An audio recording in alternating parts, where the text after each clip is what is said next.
Tu crois que c'est la montagne qui est haute. Tu regardes la pente, tu calcules l'effort, tu imagines la fatigue. Tu te dis, c'est trop dur. C'est ton excuse universelle. Pour ne pas changer de travail. Pour ne pas quitter une relation vide. Pour ne pas écrire ce livre, lancer ce projet, dire cette vérité. C'est trop dur. Et si je te disais que tu inverses tout? Que la difficulté n'est pas dans la chose, mais dans ton regard?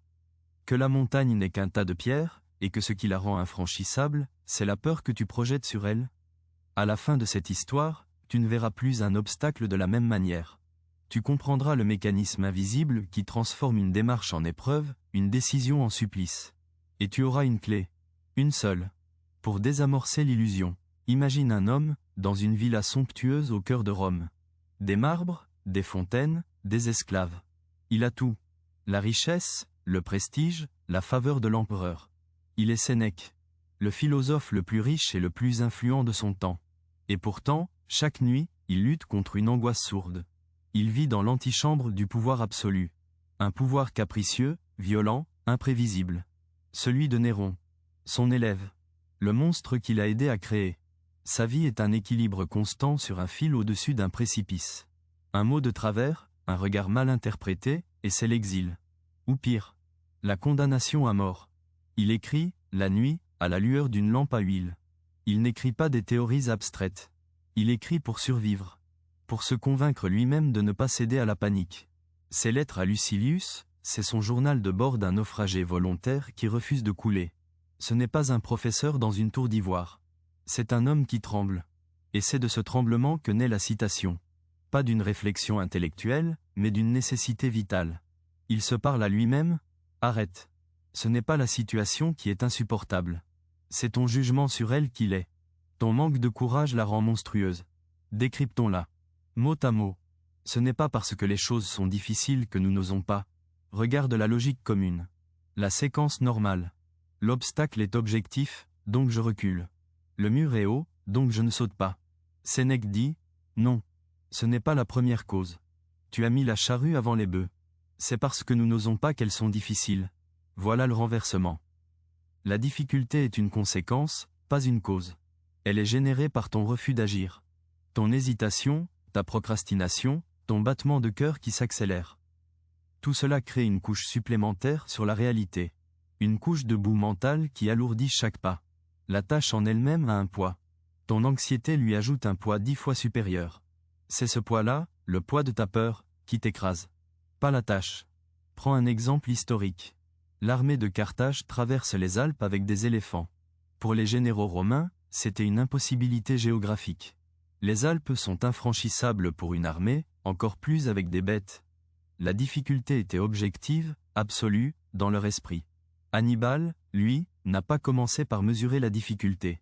Il a commencé par la décision.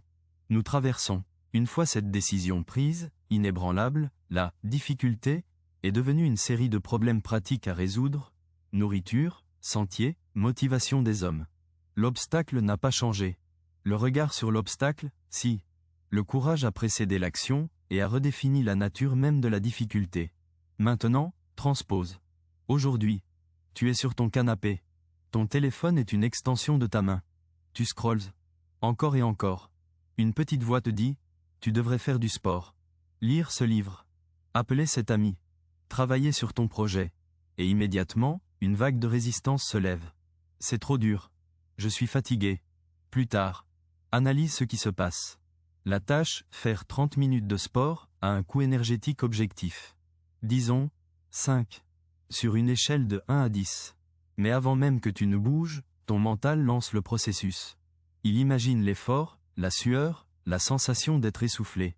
Il projette l'inconfort. Il ajoute une couche de récit.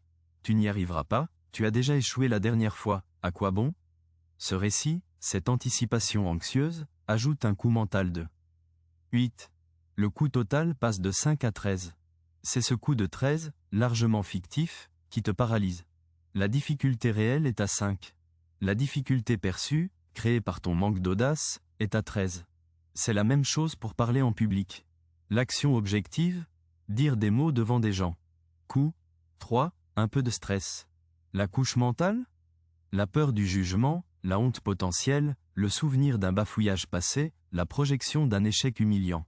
Coût ajouté, 9. Total, 12. Tu deviens incapable de prononcer ton propre nom. Tu vas me dire, oui, mais certaines choses sont objectivement difficiles. Traverser les Alpes, c'était dangereux. Perdre 20 kilos, c'est long. Bien sûr. Je ne nie pas la réalité. Je pointe ton point de focalisation. La question n'est pas, est-ce que c'est difficile? La question est, où places-tu ton attention? Sur la masse de la montagne? Ou sur le premier caillou à déplacer pour faire un sentier? Voici la révélation profonde, celle que même Sénèque ne formule pas ainsi. Le courage n'est pas un gros muscle que tu dois gonfler pour soulever un poids énorme. Le courage, c'est une décision de perception. C'est le fait de refuser de regarder la « chose difficile » comme un monstre unique et indivisible. C'est l'acte de la décomposer en une série de « choses neutres ». L'audace, c'est simplement de commencer à traiter avec la première chose neutre, sans penser à la seconde. La difficulté est un fantôme qui se nourrit de ton regard panoramique. Dès que tu zoomes sur l'action immédiate, concrète, minuscule, le fantôme disparaît. Alors, voici l'exercice. Pour aujourd'hui. Pas demain. Maintenant. Prends la chose que tu évites depuis des jours, des semaines. Cet email. Cette conversation. Ce premier chapitre. Cette séance de sport. Je ne te demande pas de la faire. Pas encore. Je te demande de faire ceci. Écris, sur un papier, l'action physique, concrète, minimale qui constitue le tout premier pas. Pas le but. Le premier mouvement. Exemple, ce n'est pas écrire le rapport. C'est ouvrir le document Word et écrire le titre. Ce n'est pas avoir une conversation difficile. C'est dire la phrase. Il faut que je te parle de quelque chose d'important, est-ce que tu as 5 minutes? Ce n'est pas faire 1 heure de sport. C'est mettre mes baskets et marcher jusqu'à la porte. Maintenant, regarde cette micro-action. Sépare-la mentalement de la montagne dont elle fait partie. Isole-la. Est-elle objectivement difficile? Ou est-elle juste une action? Presque triviale? Ton travail, aujourd'hui, n'est pas de vaincre la difficulté. Ton travail est de prouver à ton cerveau que le premier pas n'est pas un monstre. Que l'audace, c'est juste ça. Poser un pied devant l'autre, en ignorant délibérément le paysage anxiogène que tu as peint toi-même à l'horizon. Le climax, le cœur noir de tout cela, le voici. Tu as passé ta vie à construire des montagnes avec ta pensée, et à t'en déclarer l'esclave. Tu as pris les faits, la sensation d'écrasement, pour la cause, la chose.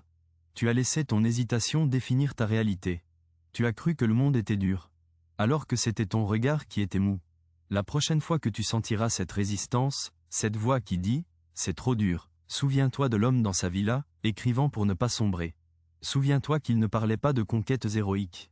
Il parlait de se lever le matin, de faire face à la journée, de garder son intégrité dans un monde corrompu. La difficulté ultime n'était pas les Alpes, c'était sa propre peur. Alors, demande-toi, pas « pourquoi c'est si dur ?» mais « pourquoi est-ce que je choisis de voir cela comme si dur ?» et observe ce qui change quand la question change. Si cette idée a fendu en deux une croyance que tu portais depuis longtemps, tu sais quoi faire.